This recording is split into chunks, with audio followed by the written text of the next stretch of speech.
ఈ మ్యాచ్లో కొట్టిన మొదటి ఫోర్తో విరాట్ కోహ్లీ టీమిండియా మాజీ captain the wall Rahul Dravid పేరిట ఉన్న సుదీర్ఘ కాలపు రికార్డును బద్దలు కొట్టాడు.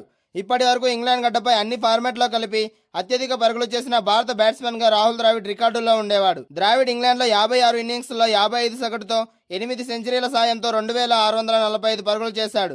ఇప్పుడు విరాట్ కోహ్లీ తన 75వ ఇన్నింగ్స్లో 40కి పైగా సగటుతో ఆ మైలురాయిని దాటి ఇంగ్లాండ్లో అత్యధిక పరుగులు చేసిన టీమిండియా బ్యాట్స్మెన్గా అగ్రస్థానానికి చేరుకున్నాడు. కింగ్ కోహ్లీ ఇంగ్లాండ్లో ఇప్పటి వరకు 3 సెంచరీలు సాధించాడు. ఈ జాబితాలో మాస్టర్ బ్లాస్టర్ సచిన్ టెండూల్కర్ 56 ఇన్నింగ్స్ల్లో 2626 పరుగులతో మూడో స్థానంలో ఉన్నాడు. ఈ ఇన్నింగ్స్ ద్వారా విరాట్ కోహ్లీ తన కెరీర్లో ఒక పాత మరకను కూడా చెరిపేసుకున్నాడు. సరిగ్గా 12 ఏళ్ల క్రితం ఇదే కార్డిఫ్ మైదానంలో ఇంగ్లాండ్తో తలపడినప్పుడు విరాట్ కోహ్లీ డక్అవుట్ అయ్యాడు. ఆ పిచ్పై కనీసం ఖాతా కూడా తెరవకుండా వెనుదిరిగిన కోహ్లీ ఈసారి మాత్రం చాలా జాగ్రత్తగా ఆడుతూ 5వ బంతికి 4 కొట్టి తన పాత జ్ఞాపకాలను తుడిచిపెట్టేశాడు. అంతేకాదు ఈ మ్యాచ్ టాస్ వేసిన వెంటనే విరాట్ కోహ్లీ ఖాతాలో మరో అరుదైన రికార్డ్ చేరింది. South Africa, England, New Zealand, Australia దేశాల్లో కలిపి 100 వన్డే మ్యాచ్లు ఆడిన అరుదైన మైలురాయిని కూడా విరాట్ కోహ్లీ అందుకున్నాడు. ఇంగ్లాండ్లో కోహ్లీకి ఇది 35వ వన్డే మ్యాచ్ కావడం విశేషం.